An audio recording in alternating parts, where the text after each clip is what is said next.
Okay, so you've decided to write a book. Great, but where do you start? I mean, you want to just jump in and start writing, and that's natural. You're excited about your idea, so you want to write it. And that's great, of course, but what about plans? What about outlines?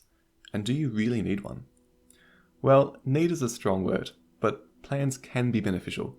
For all you know, an outline could be exactly what you're missing. So let's explore exactly why you might want to use an outline when writing your book.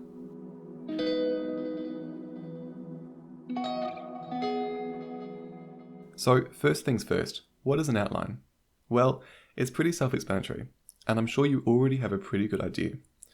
A typical outline is a detailed summary of your story, from the beginning to the end. It includes major plot points, rising tension, any twists you might have, and anything else that's relevant. They can also include information about your characters, such as how they develop in a character arc.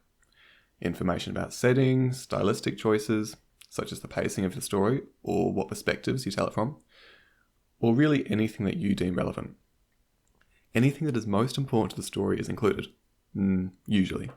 Outlines can vary from person to person. While one writer may only write a very basic plot structure, another may meticulously plan every single chapter with no detail left out.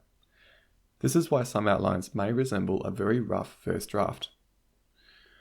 Okay, so how can outlines help? Well, obviously, with a plot plan in front of you, you know what you are writing about. This is really the whole reason why some writers plan, which is to stop them from spending too much time figuring out what's going to happen next. With an outline, they know what's happening next, so they can just focus on writing. An outline also gives some level of assurance that the book will turn out how they want it to. When an author starts writing after creating an outline, they've obviously decided that the story is worth telling, that it's worth writing about. And that's a good thing, right? Because how terrible would it be to finish a book that's over 100,000 words, only to find out that it isn't actually a great story? As such, an outline could serve as an indication of whether the idea shows promise. If so, if the plot, structure, and characters all check out, then maybe the story will be a success. Okay, but outlines can do even more than this. In certain cases, an outline is necessary, or if not necessary, incredibly helpful, in creating certain styles or types of stories. For example, if you were trying to create a book with many clever twists and turns, and many different hidden details, then an outline can help. These are the stories when certain things may happen in chapter 1 that only make sense after chapter 10, for example. Or when the character learns some piece of information that comes in handy much later, only once they and the readers have forgotten about it. It's a bit like the famous writing advice that if you have a gun in the first chapter, it should be fired at some point in that novel.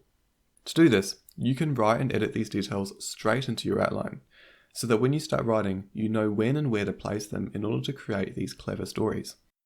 These sorts of details require a certain level of foresight and pre-planning that doesn't happen naturally in discovery writing. You can certainly achieve this without a plan, but it will involve having to rewrite, often dramatically, previous chapters or even giant sections of your book so that you can have these clever details come into play. This is another reason why outlining can be helpful, because the stories usually require minimal or perhaps zero rewriting, meaning they can just go through the various revision, editing and proofreading stages. Discovery writers, on the other hand, may have to rewrite their books numerous times before they start editing and revising their books. So if rewriting your book multiple times sounds tiring to you, then perhaps you're more of an outliner. But then again, maybe not, because there is no one way to write a book, and no one has the same writing process. It's probably an accurate assumption that the spread of writing styles exists as a spectrum between having a complete plan and knowing nothing at all, with writers having their preference somewhere on that line. There are strengths and weaknesses to both sides, so you should try both ways out and see what works best for you, to find some balance between the two. Check out my video on why you should try discovery writing and forget about plans altogether to give you a more complete picture on writing styles. Let's be real, writing's not the easiest thing in the world, but there is one really easy thing you can do to help yourself out a little, which is to subscribe to this channel so I can remind you to keep at it. You just got to keep practicing, and it will all build up, and I would love to be a part of that process. So like, subscribe, and most importantly, start writing that novel, or start outlining that novel I know you've been putting off for so long. We all have a story to tell, so go and write yours, one word at a time.